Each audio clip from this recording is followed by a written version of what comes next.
Hello there, reconnecting slowly. Sharon Horne-Ellstrom here with What's She Up To Now, day 2443.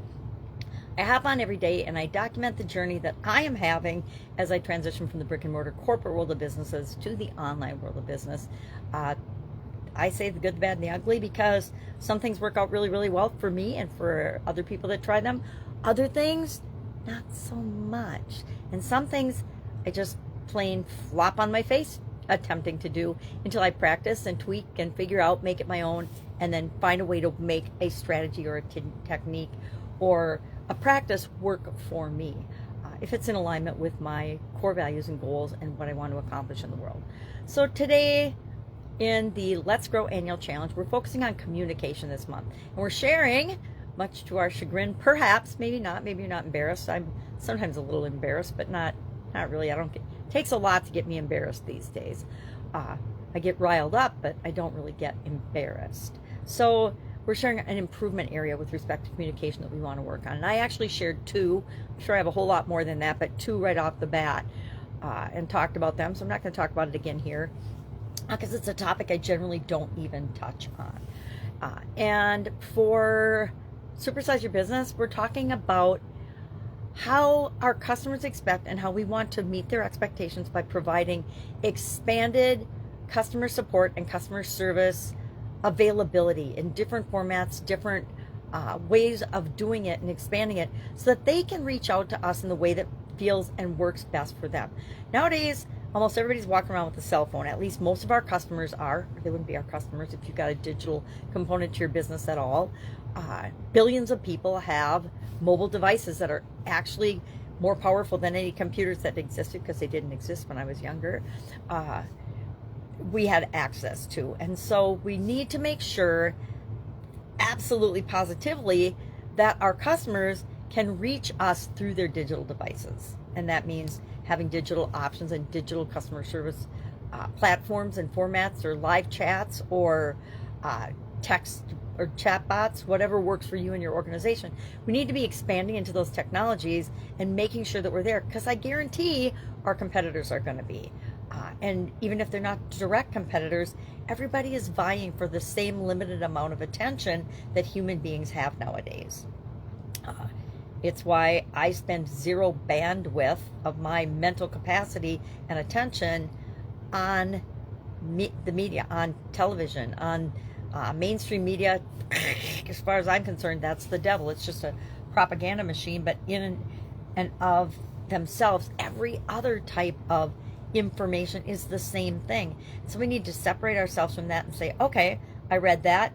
How do I feel about it? Is it even true? How do I even know if it's true? Because a lot of the things we hear are just manipulated and reiterated over and over and over again to convince us that something's true. That's an absolute positive lie and misrepresentation of information that we might want to know.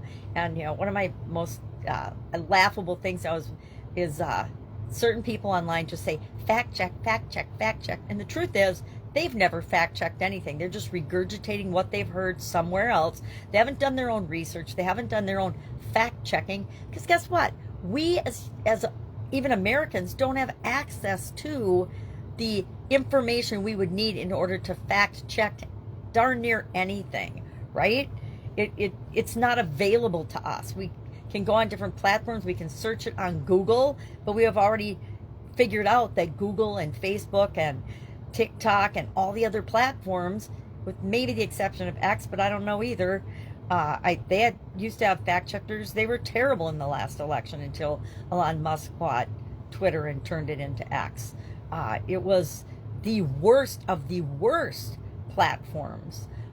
And any platform in America that would shut down an acting or a president in office tells you everything you need to know about that. And thank goodness Elon Musk bought that and has turned some of that around, because otherwise I don't know that any of us would get any information. Remember the last election cycles, the last two, I got my information from Australia News because it was at least semi non-biased and sharing information that, and I think that that's probably changed now too, with George Soros buying and fast tracking 200 radio stations.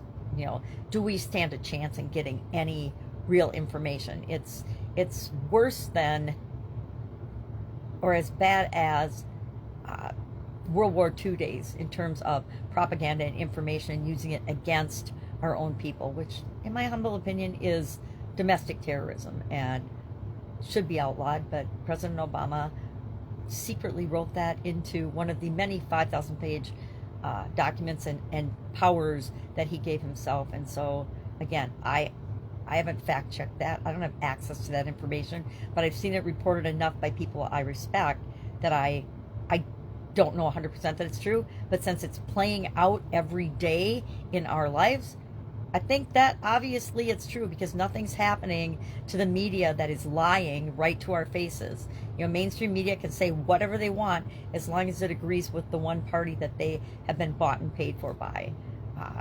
Otherwise, you know, I like to stay out of this stuff, but sometimes it just leaks through and it hurts my heart and soul, and I have to say something.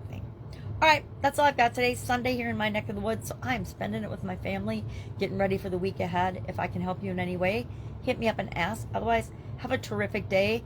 I would say get out in the sunshine, and if there's sunshine in your area, of course, we've got some major weather happening in various parts of the country, but get out, smell the fresh air, let the sun shine on your face, make it a great day, hug those you love, and I'll, of course, be with you tomorrow.